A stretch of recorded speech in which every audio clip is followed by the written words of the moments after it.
Hello, my special friends, my dear friends. We love you so very much. We say this every week. We love you so much. We love you because we love the light that lives and breathes within us all. You are one with us in that light. We love you because you are the courageous souls who came to earth to expand love beyond what it has been before. We love you for a million reasons, but the most important one is simple. We love you because it's our very nature to love, and when we are true to our nature, we feel good. When we love you, dear ones, you will love the light within us all. We focus on all that is beautiful, good, and true about you, so you can more easily do the same. We maintain the vision and, more importantly, the energetic blueprint of all you desire. We see the life you want as if it happening now. It is your only job to believe and receive. Suppose you are in an airplane. You see a car on the road below you. You see the past, present, and future possible path. Imagine you are in a communication with this person.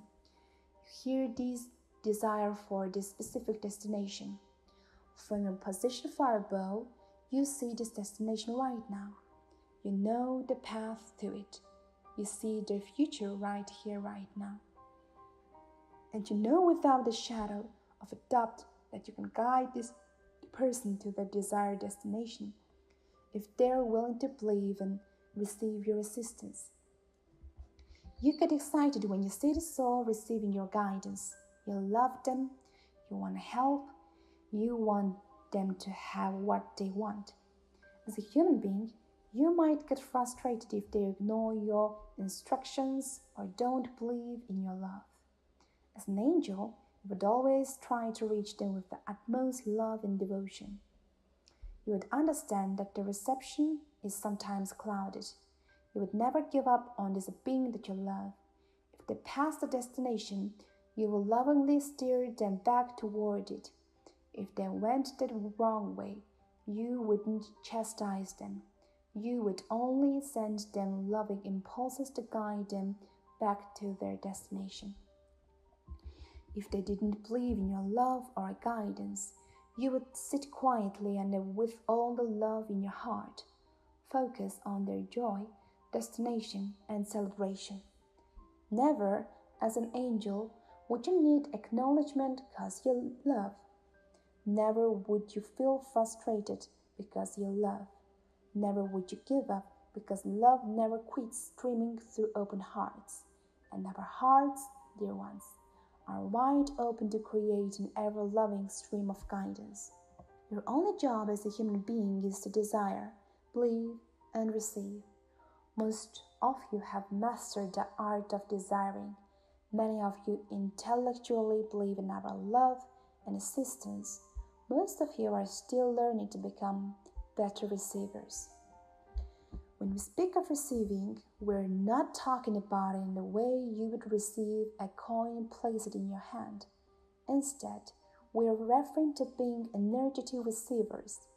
Much like a radio tuned to the station would receive a broadcast, or a phone tuned to the signal could receive the call.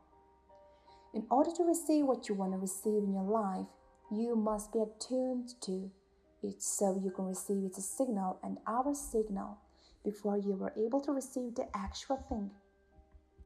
You can see a television show until your TV is receptive to the signal. You can hear a broadcast until your radio is receptive to the signal. You can hear your friend on the phone until your network is working and your phone is attuned to the frequency of your friend's broadcast. Likewise, you can receive something in a tangible form in your life until you return to its signal and our signals of love. We don't require your belief or your reception. We want you to have what you want. You are on earth to summon pure life force through your desires and to allow love you expressions. You came to expand love into physical universe in unique and beautiful ways and we always support that, no matter which forms you choose as an expression of love. The problem with doubt and disbelief is not that we stop guiding you, but rather that you miss the signals. For example, if you ask for love but don't believe in the universe's ability to provide it, you might spend a great deal of time explaining and talking and thinking about how you have never had love. As you attune to the lack of love, you will miss every loving signal we send you. If a radio owner doesn't believe in the signal, they won't even turn it to the radio on. Even if they do believe in the broadcast, if they tune into AM, they cannot receive FM. For example, if you feel unloved and doubt the universe's ability to provide love for you, you might walk down the street with your head down, heart withdrawn, pondering your loneliness. While feeling unloved and doubting you will find love, you miss all the happy, smiling people who want to share their joy. You miss the gorgeous blue sky that helps you experience the majesty of creation. You miss the sign in a coffee shop offering free samples and deciding you to come in and meet the love of your life. You ignore the dog that runs up to you trying to provide you with a love so you can meet his owner and strike up a loving conversation. You glance up for no good reason to see someone you're attracted to, have an urge to talk, but then tell yourself, what's the use? They're probably taken. If you doubt what you want, dear ones, you will miss the signals that are all around you. Likewise, suppose you have a large bill, you might miss or dismiss that little voice that says, call a friend, go out for coffee. The friend would give you some good ideas.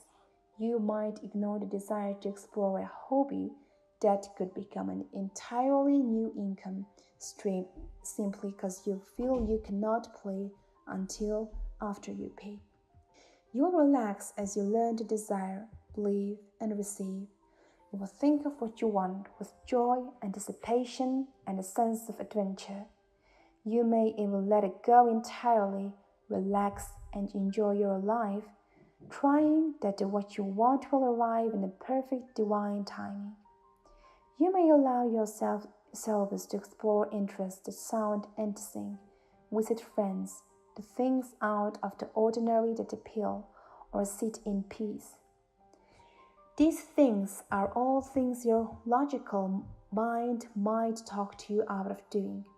But if you genuinely believe and are indeed in a state of energetic reception, you will be honoring the signals of your own good feeling guidance. Your brain is designed to be receptive to your desires if you give it a clear direction. Ask, dear brain, what would it feel like to have what I want? What would it feel like to be with the love of my life? What would it feel like to have work that I love that pays very well and that makes me excited to awaken each day? What would it feel like to have my loved ones feel better? Don't try to imagine the feelings. Ask.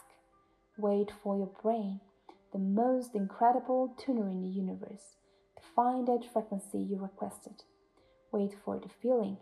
Then, dear ones, bask in the feeling, attune it as often as you can, knowing that the more you tune into love in whatever form you wish to receive it, the more you will hear our guidance and the sooner you will reach the destinations you desire.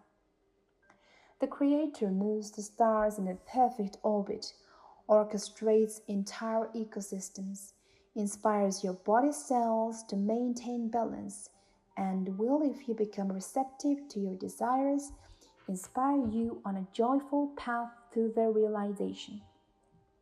God bless you. We love you so very much. The angels.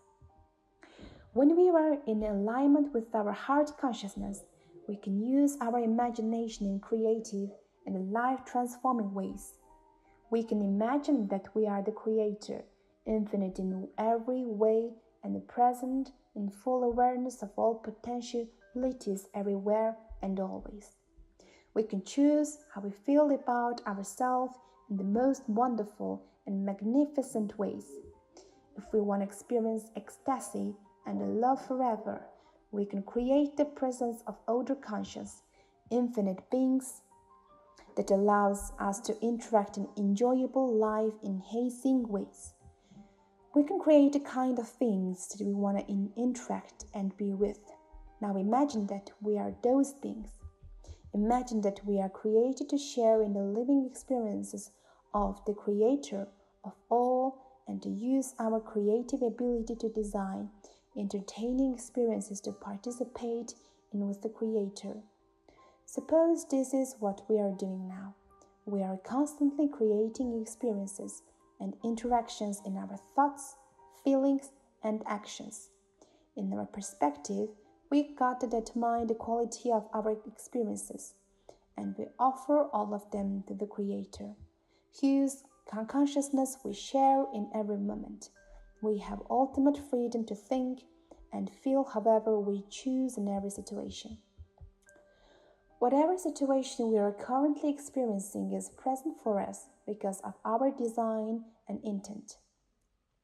Due to the constraints that we have placed upon our consciousness in order to participate fully in the human experiment, we may not realize what our current life signifies for us, but with the sufficient introspection and inner awareness, it can become clear for us. All of our experiences are meaningful on some level of vibration. We are finding out what the range of negativity feels like, and we are learning how to conduct ourselves and be aware of the quality of our own state of being in interacting with negativity.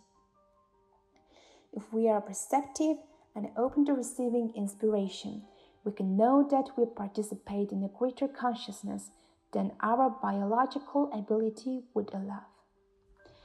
This awareness comes through our own inner knowing beyond ego consciousness.